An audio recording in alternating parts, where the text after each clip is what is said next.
जय जगदम्बा, हर हर महादेव। एक बार फिर से आप सभी का स्वागत है मेरे चैनल शास्त्रों से समाधान पर। आ रहे हैं मेरी माँ जगदम्बा भवानी के नवरात्र। सिद्धि हो, साधना हो, सफलता हो, जीवन की कोई भी कामना हो, सबको पूर्ण करने का सबसे उत्तम साधन और सर्वोत्तम समय है नवरात्र। आदिशक्ति माँ जगदम्बा के विषय में बताने का सामर्थ्य तो महादेव के अतिरिक्त किसी के पास नहीं है। फिर भी शिव शक्ति की कृपा से एवं गुरुदेव की कृपा से इस नवरात्र तक शास्त्रों से केवल जगदम्बा की कथाएं, अनेकों रहस्य एवं उपायों की चर्चाएं इस चैनल पर चलेंगे।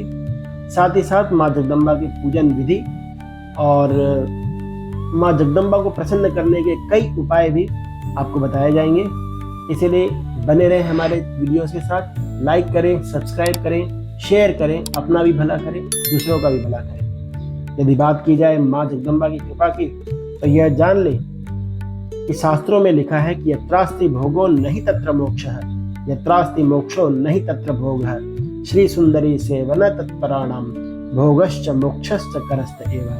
अर्थात आप किसी भी देवी देवता की पूजा कर लें, यदि वे आपको भोग देते हैं तो मोक्ष नहीं देंगे, और यदि मोक्ष की कामना है तो आपको भोग नहीं मिलेगा।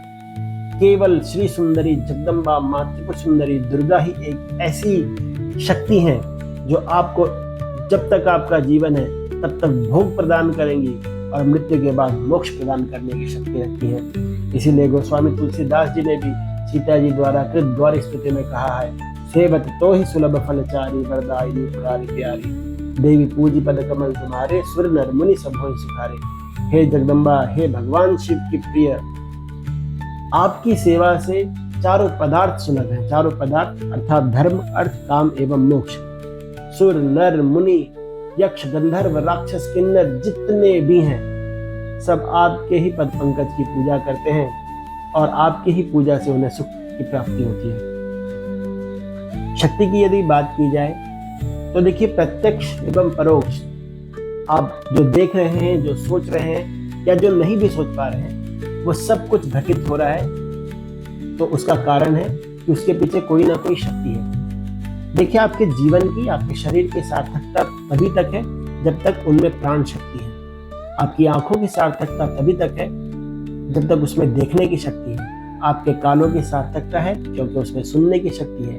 कंठ की और जिह्वा की सार्थकता है क्योंकि उसमें बोलने की, पैर में चलने की और हाथों में कर्म करने की शक्ति है। यह शक्ति को अगर हटा दिया जाए तो यह शरीर केवल शव रह जाएगा। यदि इसकी चेतनता हटा दी जाए तो यह केवल जड़ रहेगा।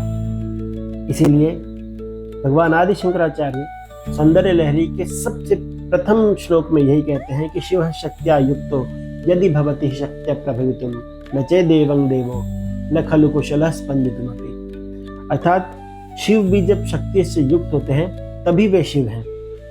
यदि शिव से भी शक्ति को हटा दी जाए तो वे केवल शव हैं, तो दूसरे देवों की और बाकी सबकी तो गणना ही क्या है। तो हमें जो कुछ भी दिख रहा है, यहाँ तक कि आपके भगवान, आपके इष्ट भी तभी तक सार्थक हैं जब तक वे शक्तिमान हैं। यदि उनसे शक्ति हटा ली जाए तो वे भी शक्तिमान नहीं रहेंगे। उनमें कृपा करने की शक्ति है, उनमें वरदान देने की शक्ति है, उनमें सब कुछ करने का सामर्थ्य, सब कुछ करने की शक्ति है।